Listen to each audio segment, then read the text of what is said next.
여러분 안녕하세요. 선한니치입니다. 오늘은 구독자님이 주신 질문에 대한 답변을 영상으로 만들어 보았습니다. 첫 번째 질문입니다. 토지가 포함된 다가구 주택의 공시지가를 알려면 개별주택 공시가격만 보면 되나요? 이 경우 개별주택 공시가격에 토지 가격도 포함된 총액인지, 아니면 개별지 공시지가에 대지 면적을 곱해서 개별주택 공시가격을 더해서 봐야 정확한 계산법인 걸까요? 질문의 핵심은 개별주택 공시가격에 토지 가액이 포함되어 있느냐 아니냐인 것 같은데요. 아파트 생활만 하시던 분들은 이 단독주택 가격을 뭘로 봐야 하는지 이 부분부터 벌써 막히시는 것 같아요. 오늘은 제가 질문에 대해 간단하게 답변을 드리면 또 다음에 헷갈리실 것 같아서 이해를 하실 수 있도록 찾는 법까지 같이 가르쳐 드리겠습니다. 결론부터 말씀드리면요. 개별주택 공시가격에 토지의 가격은 포함되어 있습니다. 공시가격을 한번 살펴보면서 말씀드리겠습니다. 공시가격은요. 부동산 공시가격 알림이에서 볼 수 있는데요. 이 사이트에 접속을 하시면요. 일단 주택, 토지 이렇게 나누어져 있습니다. 주택에서는 또 이렇게 부류가 나눠지는데요. 개별 단독주택 공시가격이 있고 표준 단독주택 공시가격이 있고 공동주택 공시가격이 있습니다. 다가구를 소유하신 분들이나 또 단독주택은 개별 단독주택 공시가격을 보시면 되고요. 그럼 이 표준 단독주택 공시가격 이게 뭔지 좀 궁금하시지 않으셨어요? 설명해 드리겠습니다. 먼저 표준 단독주택을 선정을 해야 합니다. 이 선정되는 주택은 대표성, 중용성, 안정성, 확정성이 있는 주택을 산정한다. 이 표준 단독주택 공시가를 왜 정하냐면요. 이것을 기준으로 개별 단독주택 공시가격이 나오는 겁니다. 한번 보여드릴게요. 서울특별시 관악구 관천로 11길 이렇게 선택을 해서 검색을 해보면요. 표준 단독주택 가격은요. 이 주소지로 해서 정했다는 겁니다. 대지 면적, 건물 연면적, 그 다음에 용도지역, 제2종 일반 주거지역이고 건물 주소, 층수 이렇게 자세하게 나오죠. 지리적 위치까지 남부초등학교 남동측 인근, 또 주택 및 상가 혼용지대 이런 식으로 나오고요. 건폐율 45.71, 용적률 이렇게 나옵니다. 그 주변에 비슷한 주택의 가격을 평가할 때 이게 기준이 되는 겁니다. 우리는 표준 단독주택 가격을 보는 게 아니고요. 각각의 주택 가격은 개별 단독 주택 가격이 나오는 겁니다. 예시로 어떤 주택을 하나 검색을 했는데요. 여기 주소가 나오고요. 대지 면적이 나오죠. 대지 면적이 나온다는 건 대지 가격이 포함된다는 겁니다. 그리고 건물 전체의 연면적도 이렇게 고려를 해서 개별 주택 가격이 이렇게 나오는 겁니다. 질문자님이 궁금해하시는 내용은 다가구 주택의 가격을 볼 때 뭘 봐야 되냐 그걸 물어보신 것 같은데요. 개별 단독주택 가격을 열람하면 거기에 토지 가격과 건물 가격이 모두 포함되어 있는 겁니다. 지금 이거는 디스코라는 사이트입니다. 다가구 주택이에요. 3층짜리. 이렇게 밑에 내려오면 개별 공시지가가 나오죠. 토지에 건물이 있지만 또 공시지가라는 게 따로 있잖아요. 그래서 이 공시지가를 제공하는 거고 개별 주택 공시가격이 나오죠. 아까 개별 공시지가는 그 땅의 가격만 나온 거고 개별 주택 공시가격은 토지와 건물이 같이 평가된 가격입니다. 궁금증이 해결되셨는지 모르겠습니다.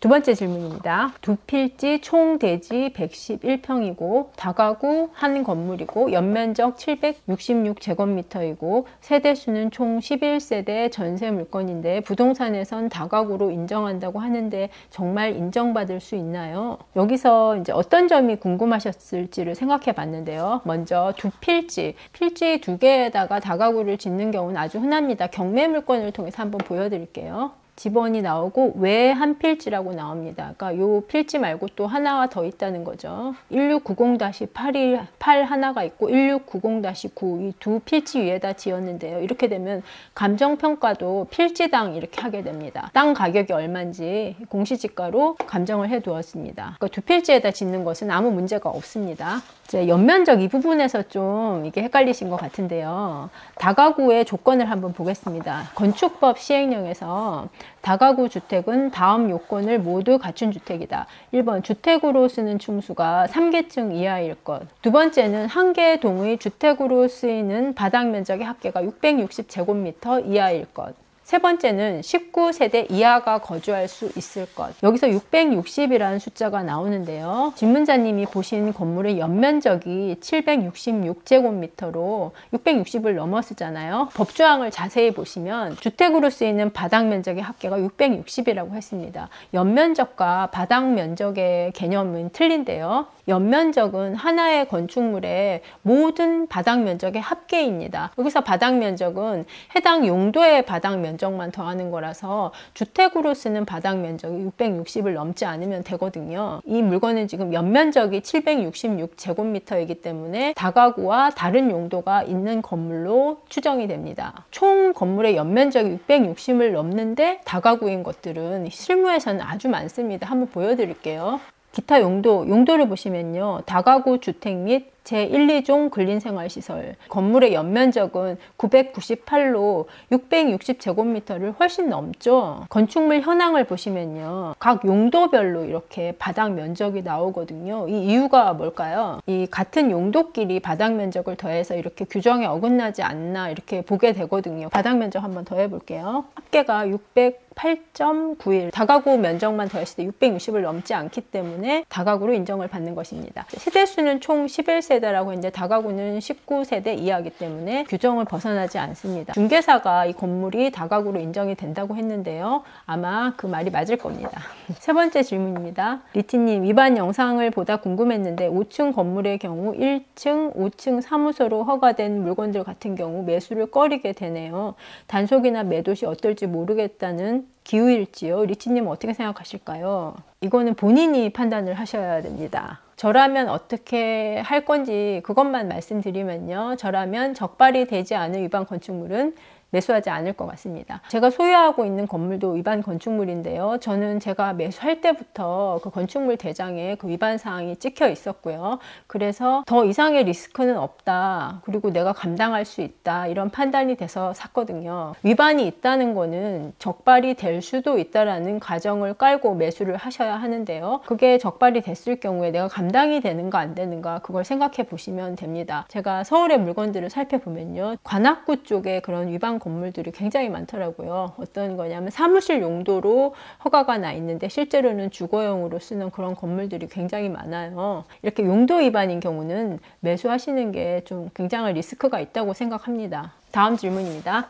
선한니치님 덕분에 저도 원룸 건물을 매수하려고 하는데요. 기존 아파트를 처분하지 못한 채 구입을 하는 거라 일시적 2주택 상태일 것 같은데 세무서 신고, 임대사업자를 꼭 해야 하는지 궁금합니다. 종합소득세도 신고를 해야 한다면 2주택 유지기간만 하면 되는지, 임대사업자 등록 없이 가산세 내고 종합소득세 신고를 해도 된다는 분도 있던데 어렵습니다.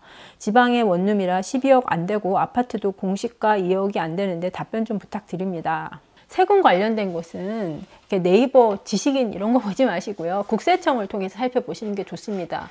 주택임대업의 사업자 등록, 사업 개시일부터 20일 이내에 사업자 등록 신청서를 사업장 소재지 관할 세무서장에게 제출한다. 자, 첫 번째 소득세법에 따른 사업자만 신청하는 경우, 이거는요.